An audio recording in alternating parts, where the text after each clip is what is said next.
In the Eastern Roman Empire, Emperor Marcian succeeded Theodosius II and stopped paying tribute to the Huns. Attila withdrew from Italy to his palace across the Danube, while making plans to strike at Constantinople once more to reclaim tribute. However, he died in the early months of 453. The conventional account from Priscus says that Attila was at a feast celebrating his latest marriage, this time to the beautiful young Ildiko. In the midst of the revels, however, he suffered severe bleeding and died. He may have had a nosebleed and choked to death in a stupor. Or he may have succumbed to internal bleeding, possibly due to ruptured esophageal varices. Esophageal varices are dilated veins that form in the lower part of the esophagus, often caused by years of excessive alcohol consumption. They are fragile and can easily rupture, leading to death by hemorrhage. Another account of his death was first recorded 80 years after the events by Roman chronicler Marcellinus comes. It reports that Attila, king of the Huns and ravager of the provinces of Europe, was pierced by the hand and blade of his wife. One modern analyst suggests that he was assassinated, but most reject these accounts as no more than hearsay, preferring instead the account given by Attila's contemporary Priscus, recounted in the 6th century by Jordans. On the following day, when a great part of the morning was spent, the royal attendants suspected some ill and, after a great uproar, broke in the doors. There they found the death of Attila accomplished by an effusion of blood, without any wound, and the girl with downcast face weeping beneath her veil.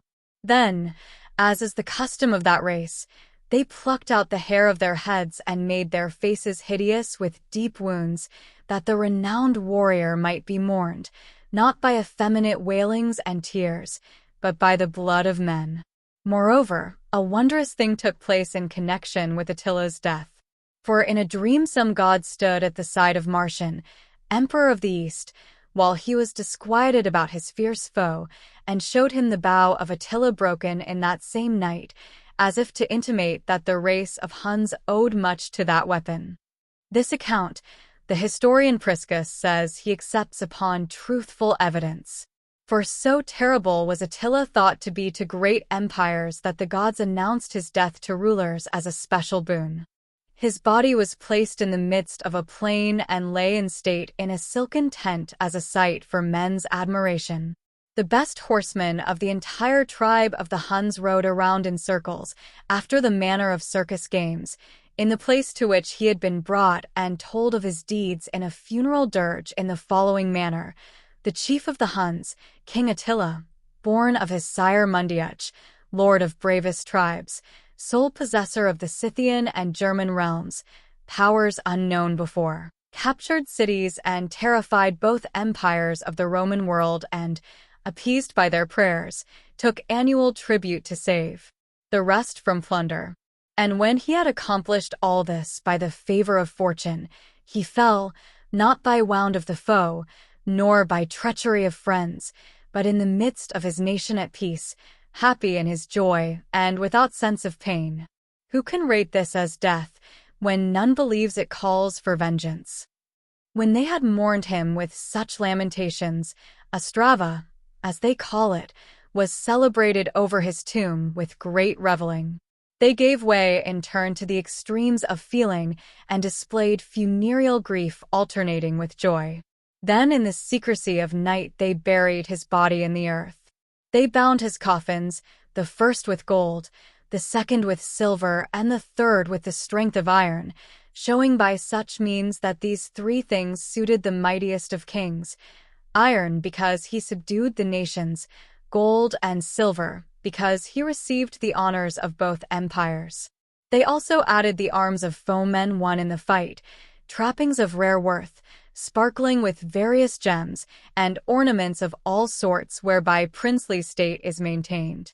And that so great riches might be kept from human curiosity, they slew those appointed to the work, a dreadful pay for their labor, and thus sudden death was the lot of those who buried him as well as of him who was buried.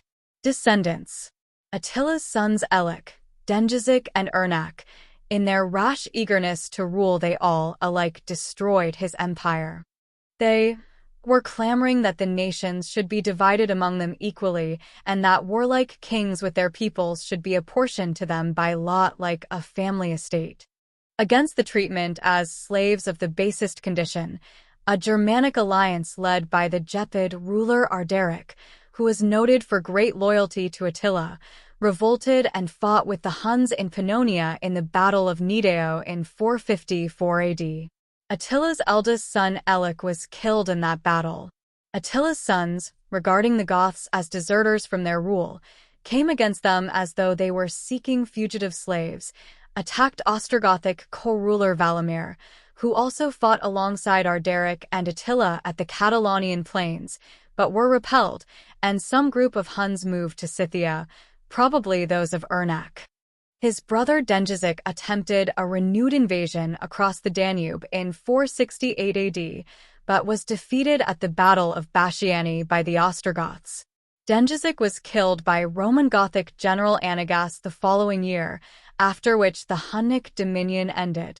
Attila's many children and relatives are known by name and some even by deeds, but soon valid genealogical sources all but dried up, and there seems to be no verifiable way to trace Attila's descendants. This has not stopped many genealogists from attempting to reconstruct a valid line of descent for various medieval rulers. One of the most credible claims has been that of the nominalia of the Bulgarian Khans for mythological Evitahal and Ernak from the Dulo clan of the Bulgars. The Hungarian Arpad dynasty also claimed to be a direct descendant of Attila.